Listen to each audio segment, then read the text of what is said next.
You're a failure. And that's okay. Hi, I'm Dan. And I'm Alicia. And we're failures too. We take a walk back through people's failures and relive the mistakes they made so we all can have more clarity in how to be a better human. Welcome to the 2020 Perspective, where we make failure fun. How many times have you been fired, Alicia? Just once, officially. How about you? Twice. In the same year. It was a chapter. I mean, life is a series of chapters. Today's guest has many chapters filled with vivid illustrations of failure, success, and then more failure, and then more success. Not only is Elliott Masie a distinguished Broadway and conference producer of shows like Kinky Boots, An American in Paris, and the SpongeBob musical, not only is he the namesake and head of the MASIE Center, a learning and technology think tank in my hometown of Saratoga Springs, but he's also the reason that Alicia and I ever met. Wow. How poetic it is then that we get to sit down and talk about his life's failures and the empathy he has built through each chapter. Welcome to the podcast, Elliott Masie. We're so excited to talk to you, not only because you have a fascinating life history and some real juicy failures to share with us, but you are the reason that Alicia and I actually met years ago at the 30 Under 30 group. I remember the two of you. You were troublemakers back then, and that's my favorite life characteristic about somebody. Yeah. Well, we've definitely been rabble-rousing since, and we're excited to hear your stories of failure. And I think you have one that you wanted to share with us way back when you were in your 20s, and you're just a hair over 30 right now, I'm sure. So. Yeah, I'm the score of 70, which I don't say years because then you just get more decrepit. But if you're a gamer and your score goes up, it gets way better. So yeah, you're in a high scoring category. That's a great perspective to look at. Absolutely. In fact, I borrowed that from my very good friend George Takei, who you may have seen on Star Trek. Oh yes. Oh yeah, we did. We got to see him while we were there. Mm-hmm. So one of the my story goes back to the young age of about 25, and it was my first big job in the United States after university. I worked in Europe for a bit, and I was in this wonderful job managing or supervising educational grants to schools. It was innovative, and I flew to Romania and all sorts of wonderful things. And I followed my passion, except I wasn't very good at doing what my boss told me to do because I followed my passion. And, one day she called me into her office after there were several events of passion following administrative failure. And she was brutal. And I actually have had to terminate, fire people. And I've always learned the best thing you can do is bluntness. Caring but bluntness. And she said, "Let me start, you're fired." And then that's very said, quick. And the Get reason, it out the door. Right, and the reason wasn't something that you could switch, Elliott. She said, "You absolutely suck as an employee. You're not very good as an employee because you follow your passion. You wake up in the morning and you got a great idea and you go do that, and you don't do the 4 things I told you to do by the end of the day. So I loved what you did, and I hated how you worked for me. So here's my advice. Go out and don't get another job as an employee. Do whatever, run a business, start a business, become a volunteer. But please don't go get a job as an employee." And it's sort of interesting. I don't know why, but at that age I was going, wow, she told me something really important, and I have followed her advice. That from that moment on, I have owned my own business or businesses. Once or twice, I needed to be in something like an employment relationship, but it was really part of a larger contract. And in both of those instances, I told people the story of how I got fired because I sucked at being an employee, and I've learned that even the few times I've had to fire people, that sometimes they're doing a great job, but not the job that I'm paying them to do. I wish that I had gotten that same advice. I have a similar story in that my very first job, I was fired / I had already bought a one-way ticket to Thailand and hadn't really said anything yet. So it was there, you know. But he never gave me that advice, and I wish I had taken it. The second time I left a job, my boss did say, I think that you are going to be great working for yourself, because I left to start a startup and I'm working for people now, but the business, the side hustle business is always at the forefront. So And it's that interesting, there are some interesting verbs. You know, not everyone's going to become an entrepreneur as I did. But if you take your language, I like to work with people. I like to work as part of. And I was working in a very bureaucratic state agency where you had to work for somebody. And for many people, that's nirvana. And for me, as she said, I sucked at it. But I think it's the other side is important, that as as managers, we get HR'd to death. So we have these phony goodbye parties, and we validate all of the great things the person did. And she didn't do that. She said, clear your desk out because, be gone, and that was okay. How I got did that a cheese. feel though? Like, it was fine. I was, when you're that age, something will happen. And I went and got a cheeseburger.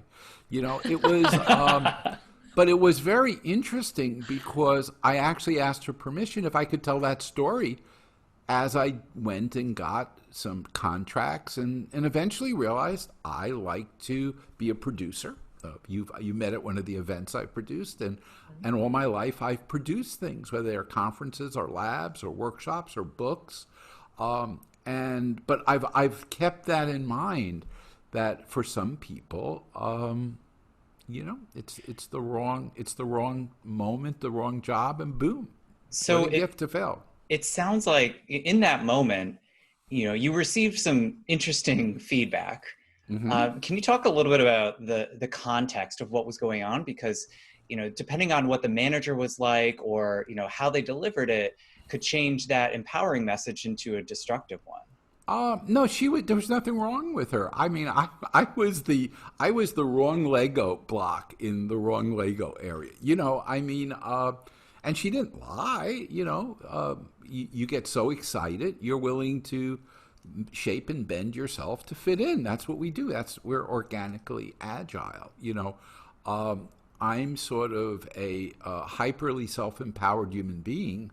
So the problem was that I would wake up in the morning motivated to go do something that had nothing to do with what she wanted me to do, but it segues. You asked me to focus on that first event, and it segues into something I've done all my life, which is to accept chapters. I love the concept of a chapter, and I think, at different moments in your life, there may be relationships that are chapters, or you may be in a situation when there's an educational chapter or the like. And I've always accepted chapters.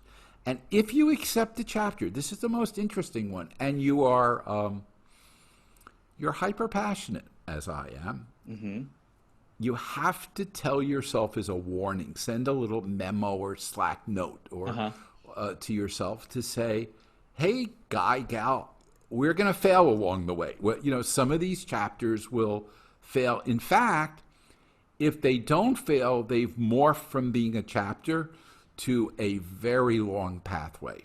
And I get bored.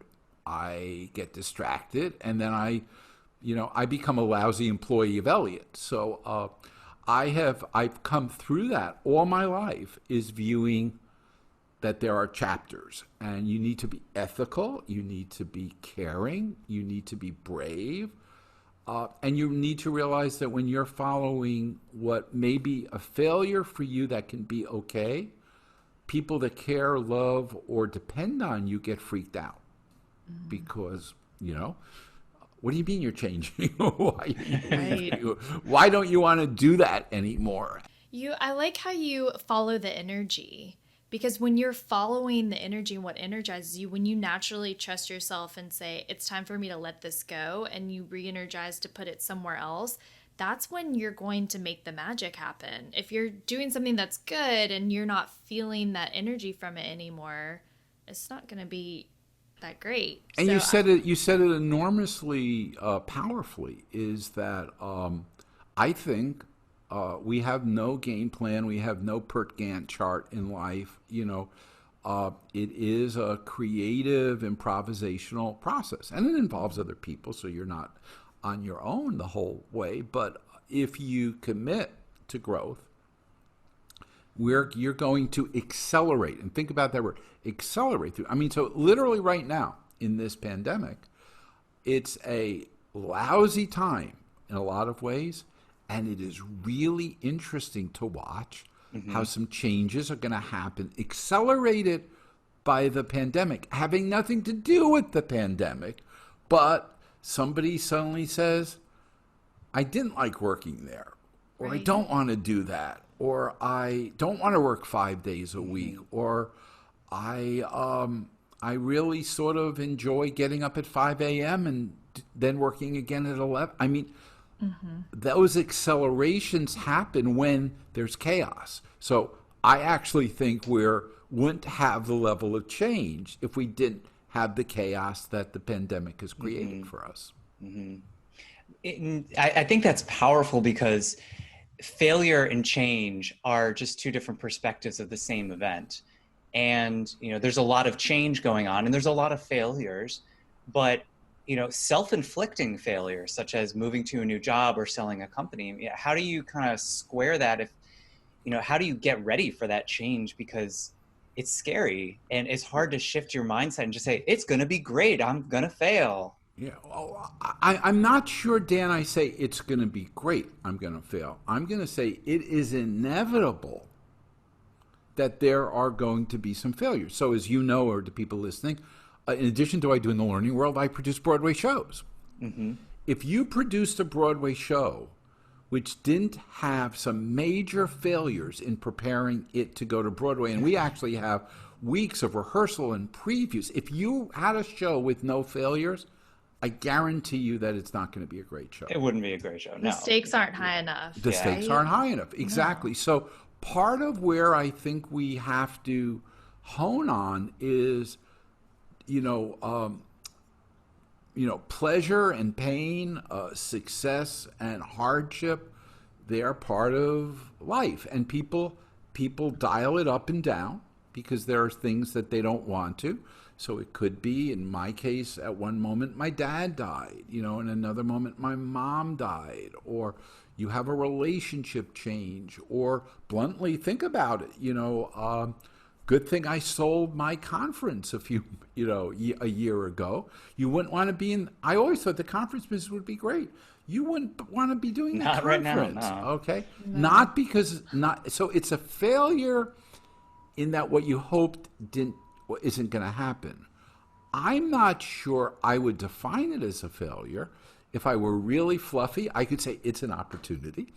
If That's not, how I do it. yeah, you could, but you're a little fluffy, And if I'm in New York City with an Ed, so I probably am not going to go to the kumbaya moment, but I'm going to say, well, it's time to take out a pan and put some butter or oil in it and start to mix it up differently. And I don't know what's going to come from that, but you know what? I don't have a lot of other choices. I'm going to do. But if you aren't willing to call it a failure, and I think the biggest problem, you're interested in retention. I think one of the biggest problem is right now, nobody's leaving their jobs other than they're pushed out. So I just got off of a call with the chief learning officer who said what's freaking me out is we normally lose 15% of our managers by other great jobs. And they're not leaving now, which means all the people who took their place are stuck. So sometimes you can't do that failure thing. But it's not, I'm not saying failure is going to be loved. I just think it's part of the life cycle. When you say earlier, you said you have to accept the chapters, or you can choose to accept the chapters that pop in and out of your life. What does accepting a chapter look like for you? Well, it depends on how truthful I am with myself. I think sometimes we know the chapter's ending way before we're willing to say it to ourselves or say it to anybody else. I think a lot of people leave their jobs 6 months to 3 years before they actually leave their jobs. Oh, yeah. But I think in some case it's one of my goodest friends is Marshall Goldsmith, okay, and wonderful coach. And what Marshall would tell you is, as you get successful, you rely on what you've always done because it gives you a predictable outcome. Mm-hmm. And when you find yourself overly relying on what you've always done, you may not be as well on the edge anymore. So in Broadway, somebody who does music is going to do comedy, or somebody who's always worked with an LMS is going to start to think about what's it like to be a coach, or so I think some of it is really listening and watching your own engagement and reaction, and then, and this is the toughest one, preparing people that your life is going to have chapters. Mm-hmm. And that includes parents, that includes relationships. It even includes, that in the startup world, it includes the employee. Listen, I'll be here. I'm certainly planning to stay for a year or more, which is different than, and here's how you can retire in 38 years. And you might stay 38 years. But if you prep people for that and you prep yourself, then you go, woohoo! I failed my way and now I can go to Thailand. That's so interesting that you are talking about prepping people, because it's a 180-degree change from where my mind was just a few weeks ago. I was talking to someone who's also an IO psychologist, and I was telling him about my big dreams of being on the stage, hopefully one day again, and consulting and speaking and coaching and having my own business. And he said, well, have you told your company about it? And I said, no, I don't want to tell them about it. I think that they have that sense. And he said, if you have this idea, you need to tell everyone. You need to tell everyone. And the doors will open, the cosmos, the universe, whatever, to let you do that. And if you're doing a good enough job, then they will do what they can to try to keep you. And it's so simple. I never thought about it the way that he and you just stated it. And part of what you're saying, Alicia, and I think it's an interesting one, is sometimes if you think of chapters, you can mix up the sequence of the chapters. And there are some people that I know, literally right now, I have a colleague, and he's 52, and he wants to go to med school. And, they're not ready to take a 50, but he will. He'll probably have to give a lot of money, and they'll accept him. But some of what we have to do is imagine that those chapters aren't necessarily sequentially stacked by our friends, by our employers, by others. But in a time of change, what's really interesting is you can reshuffle those chapters if you're willing to say, I may fail, it may not work, I may blow up. CEO of Zappos realized that a lot of people know day one when they start a job that they shouldn't have taken it, but it takes them 6 months to a year to leave. Mm-hmm. So he pays you to leave. Pay him to leave, yeah. Yeah, because he said it's cheaper for me to help them figure out they didn't want to stay than to litigate them out of here later on. And so a lot of it is having some fierce friendships, professional and personal friendships, who will literally say not, hey, how are you doing? Normally people go, how are you doing?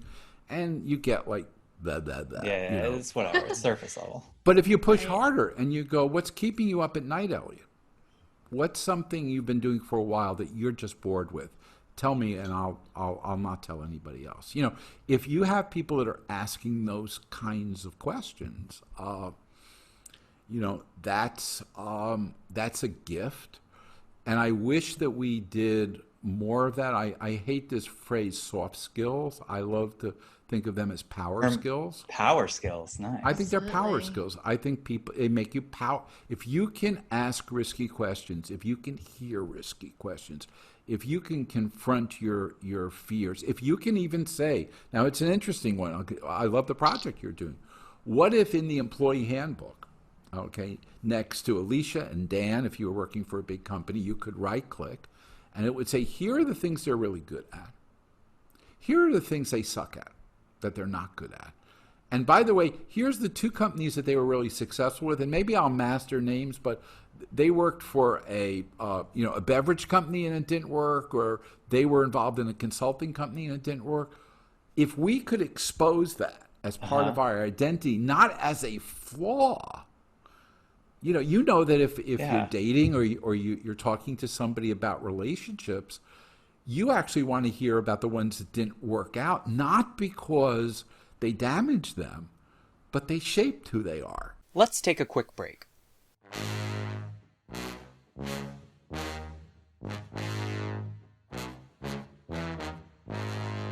Do you want to bring the 2020 perspective insights to your team, community group, or company? This season, we're opening the door to talk with you about your failures and engage in a dialogue with the community that matters to you. For this season only, we're running a special offer called the Failure to Findings Talk, where we can help you learn from failure and build a culture around being a successful failure. Reach out to us at hello@the2020perspective.com and let us know you're interested in the Failure to Findings Talk. Again, that's hello@the2020perspective.com. Let's fail out loud together.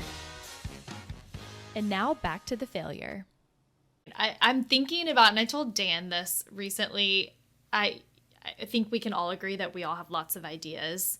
And one of my superpowers is coming up with lots of ideas all the time. I can't guarantee that I'll execute on all of them. But anyway, I have an idea for a book that's not a business book. It's more of a life book. And it's interesting talking about these chapters and how each of them shapes you. But really, it kind of, the beginning stems from how, as kids, our generation, all of our generations, Disney was sending out a lot of great classics while we were growing up, and every single story ended with this happy fairy tale ending. And as kids, I think we grew up thinking, maybe this is a millennial thing, I hate using that, but we have this linear idea of how life should be going. And maybe it's not our generation, maybe it's all going on, but one thing I want to tell people is, in life and relationships, the navigating all over the place is normal, and you should embrace it with openness and not focus so much on this milestone, and when you don't hit it, life goes to hell in a handbasket. And the hardest piece to dissect sometimes is, was the idea wrong? Was the timing wrong? Was the format of the idea wrong? Were you wrong for it? Because, I'm really good at coming up with ideas, and maybe because I'm now the score of 70, I love giving them away. Then I don't have to actually do them, but because very often I'll give you an example. I knew somebody who very much wanted to write a book, and she was stuck. She could not get past word like 130 of, chapter 1.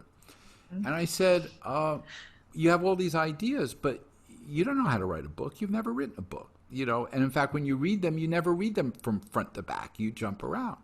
I said, why don't you make up a card deck? He said, what do you mean? I said, go get some index cards and make them like those, flashcards that you might have had as a kid, and put a question on one side. And she did that. And when she was done, intriguingly, she decided that her best product were those flashcards. My other one, thing about failure is it doesn't have to be shareable. You're doing this great job of asking people to share their failures, but most of them happened sometime over our shoulder in the past.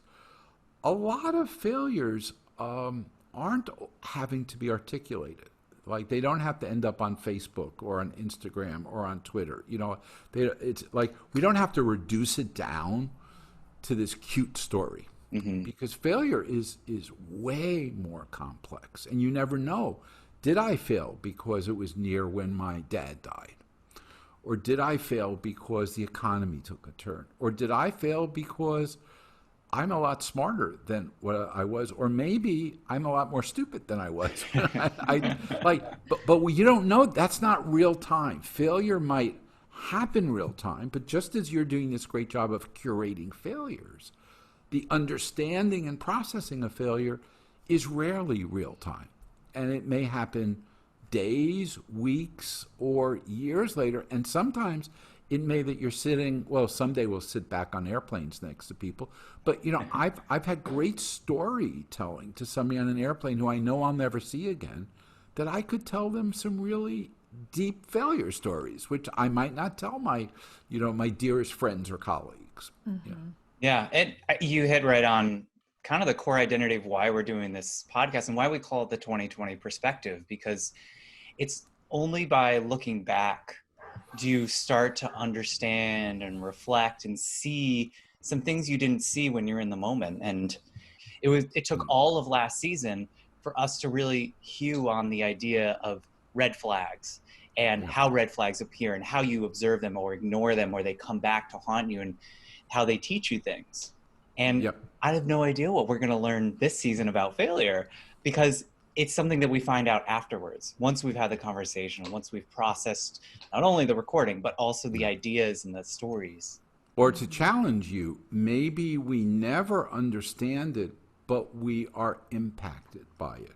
So, I watched in Broadway and in business, I've watched people who have failed and they've never understood it, but the next chapter in their life, they've done way better or differently. But so it doesn't often have to get into cognitive awareness, meaning that some of the user experience is I get it, but I can't have a conversation with myself about it, or I can't have a conversation with the people I care about. But you know what? That happened. And then what happens is eventually you don't call it a failure. You go, hey, some interesting stuff happened. My first job, I figured out, I don't tell that as a sad firing job. I tell that as, wow, that was good that person did that. That was a gift that they gave me by doing it. I want to challenge you with an objective statement.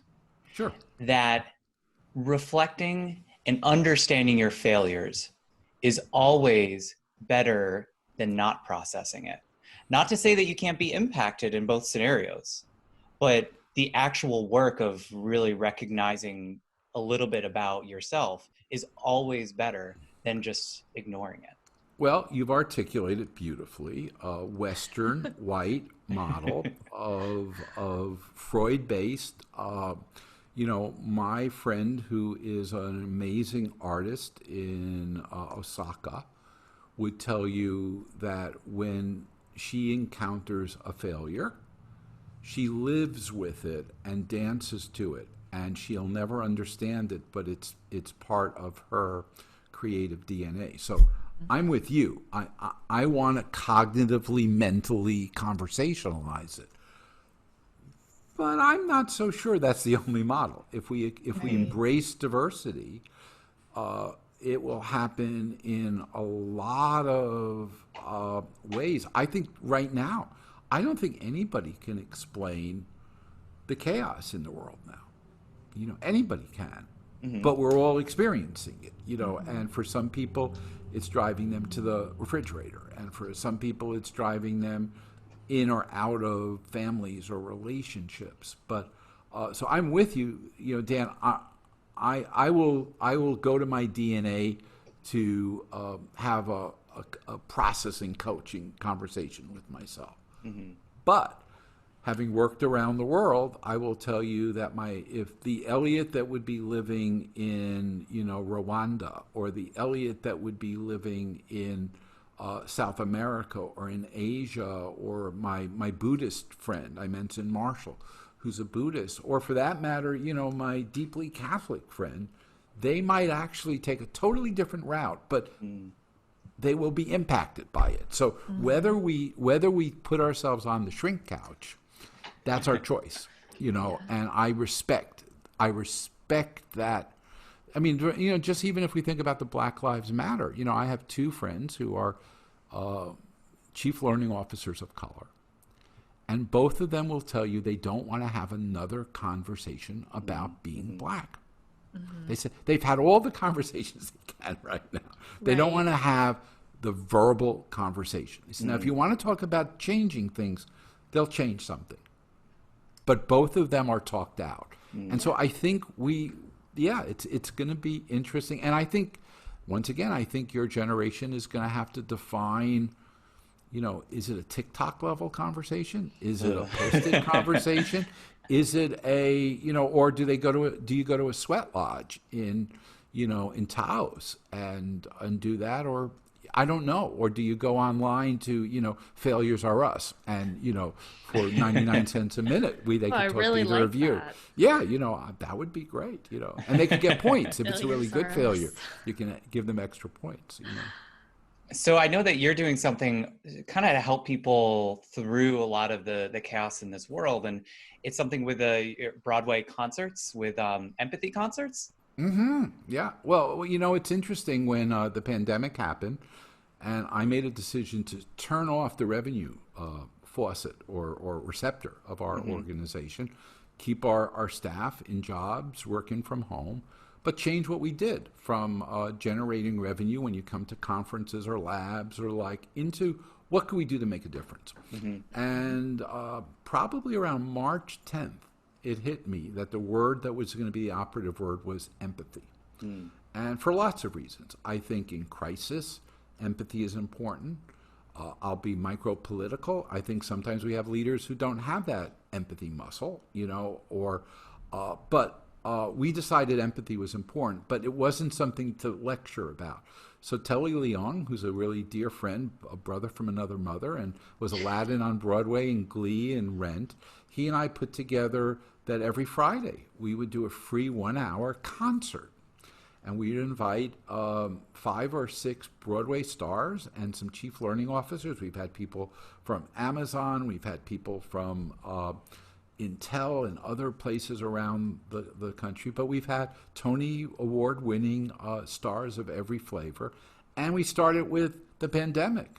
And then when there were murders in Minneapolis and awareness of murders that have happened for a long while, we decided to add racial injustice to that. And so we brought everything from the lip sync police from Norfolk to some wonderful songwriters who were articulate. And actually coming up, a few days after we taped this, I'm going to do one just for kids. And I've invited some Sesame Street characters to bring their furry people. And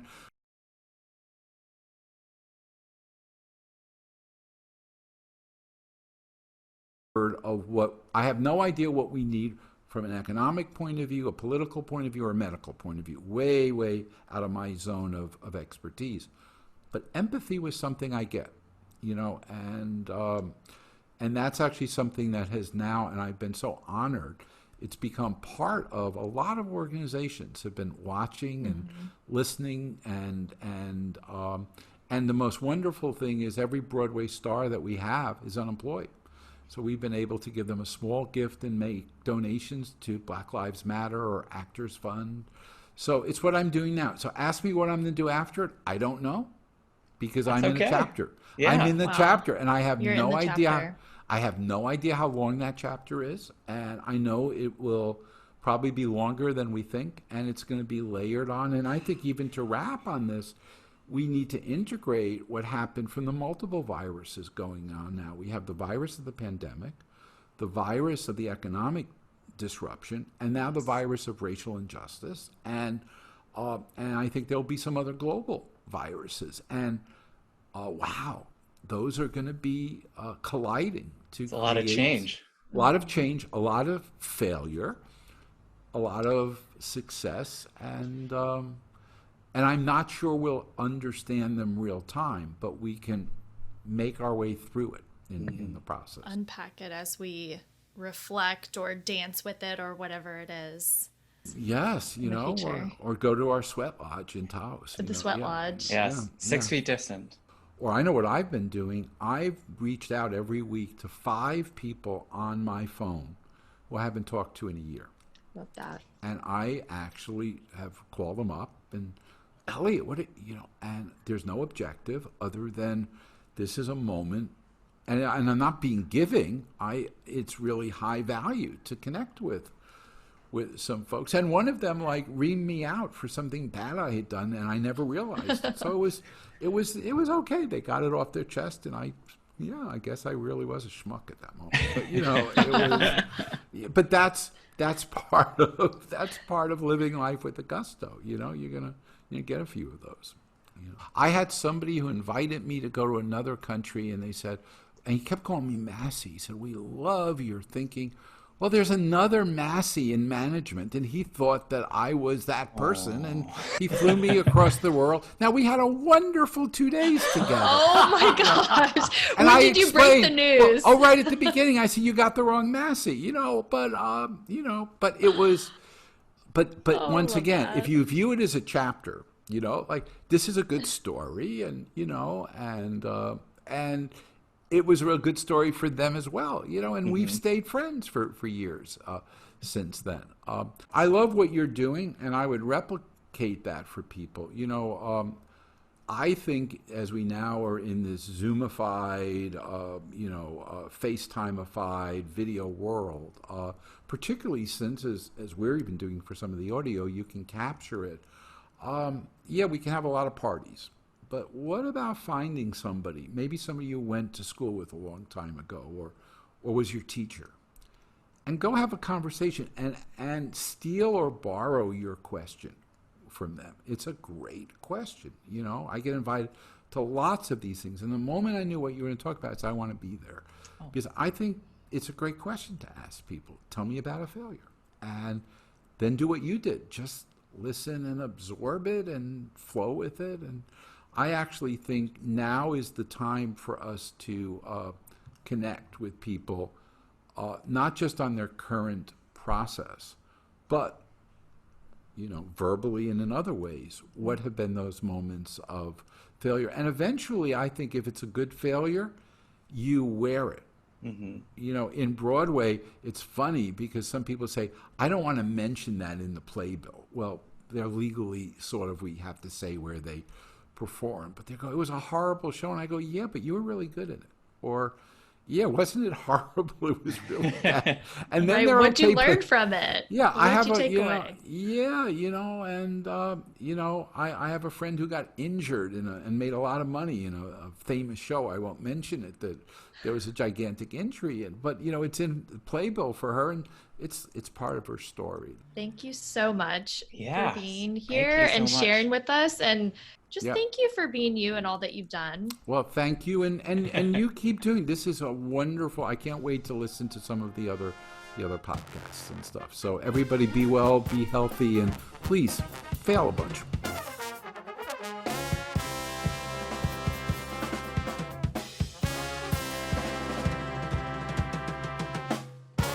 So that was a ton of fun. That conversation was so much fun to just tap back into that wonderful human, Elliott. That was great. He really is a role model. He's doing what I aspire to do. Obviously not exactly the same, but when he said that he figured out he was a producer, he liked to produce things, that spoke to me, because maybe I like to create, and he's put all these unrelated or seemingly unrelated job titles all together, and he has rocked it, and it really honestly made me feel really better about this idea that I have about doing transformation retreats and putting together travel and all these different ideas, because he's doing that, and he's been wildly successful. Yeah, he gave a really strong retrospective on how things are okay. And it just gives you this warm fuzzies inside that things are going to be okay, and that you're going to learn. We're going to make mistakes. There's some harsh realities, but it's just chapters. There's just another chapter waiting, and sometimes the chapters get out of order. And sometimes the chapters are really great, and sometimes the chapters are not so great. But stories end, new stories begin, and there's so much more to life. I thought the thing that really stuck to me was his appreciation of the learning process and recognizing that there's a lot of inputs that get you to that destination, and celebrating the different ways you can get there without having to be super prescriptive or super focused on one particular pathway. And, whether that's through music, whether that's through performance, whether that's through conversations, whether that's through, going and traveling across the world because someone mistook your name for somebody else. Yes, I love that. And, he may have had a great time. Oh, my gosh. And being open and for now that. they're friends. Yeah. Oh, my gosh. That would be great. I wish I got flown across the world because they mixed me up with another Dan Newman. Yeah, and then you get there and they're like, oh, who are you? And then they end up having a wonderful time and staying in touch, and it probably ended up being better than the other person they were trying to fly over across the world. The other guy. There's no one like Elliott. He really is a role model and an inspiration. I love what he talked about with the chapters, to kind of piggyback on your point. I think, so when I was re-listening to our conversation with him, I really tied in conversations from our other episodes that we had this year or this season. And I thought about, Lisa talking about the journey, and Brendan talking about projecting yourself into the future, like your future chapter. And what Elliott was saying is there is no right way. There is no, this is the right thing to do. No. And I have totally been guilty of thinking, what's the right next step? I've asked myself that. I can't tell you how many times. What's the right next step? There is no right next step. It's just the next step. It's the next chapter. And you're writing it, and it is going to be the right thing for you at this point in your life to then open up you to the next chapter. And that's just the way it is. And don't fight it. To bring in Lisa's point, to be open to what could be. Don't have control over how it's going to happen. Be open to the way by which it will, and just live your life, ethically, like Elliott said, ethically, morally, and just turn the next page, Do you want to talk a bit about the empathy piece? Because I thought his dialogue on empathy was really, I think it was moving to see someone say, there's a crisis going on. You know what the world needs? More empathy. And then just using the tools that he had available, which is incredible relationships with Broadway, which, not everyone necessarily has on their tool belt, but that's a freaking good tool to talk about empathy. And, really connecting the idea of empathy and through performance with chief learning officers and learning professionals to really make sense of, here's a concept, and then how do we make this, part of our daily life? How do we learn from it? How do we turn it into our day-to-day choices? I think that's super cool. And I watched one of the concerts. It was adorable. Oh my gosh. They got to see this. Okay, so one of the empathy concerts, they had it was a 10-year-old or a 12-year-old who wrote a song about being stuck indoors. And then they brought in a Broadway performer to sing the song. And then they interviewed the 12-year-old on, oh my gosh, on the writing process and why she wrote it. And I was like, oh my gosh, it's so cute. We'll put a link to that in the show notes. Should we have this person on our podcast? A 12-year-old talking about failure? I would not be against it. I am so for it. I think that's great. Yeah. So, in my take on empathy, I'm really glad that you brought that up and that Elliott spoke to it, because my take on empathy is that's the answer to, I think, what we need in the world, especially right now. I mean, if everyone could just take a moment and put themselves in someone else's shoes and just say, let me consider this situation from another perspective.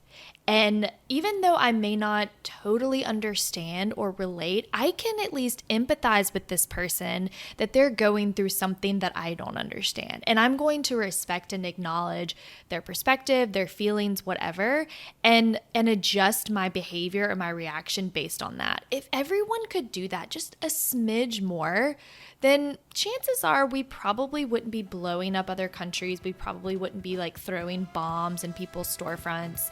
Like, we have to really check ourselves and think about I'm not the only person that exists in this world, and my perspective isn't the right one. You don't have to agree with everyone, but you have to acknowledge and respect that there are other opinions and perspectives out there. Thanks to No BS Brass Band for the Bang & Show music. Check them out at nobsbrass.com. And subscribe on your favorite podcast player, or follow us on Facebook to get the newest failures delivered right to your ears.